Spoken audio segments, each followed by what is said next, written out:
в нощта стои сама и ме чака у дома. Чака да се прибера, да говорим, да заспя. Нежна приказка сега, разказана е от душа, с побелялата коса, преминала през пустоща.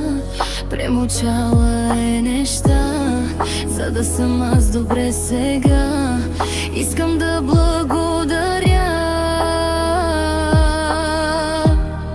за това, че е била, че ме е подкрепяла, със сърцето си крещя.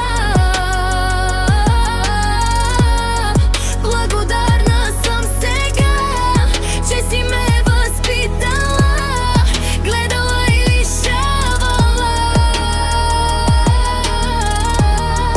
И целувам ти ръка, защото заслужаваш да най-добрата на света.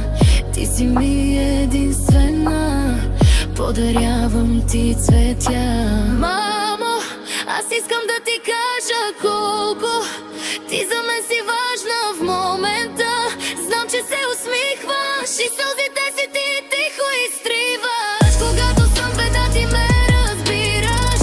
Колко искам да си тук, да ме помилваш. Знам, че много сълзи за мене проливаш и винаги ти раните в сърцето зашиваш. Обичам те сега.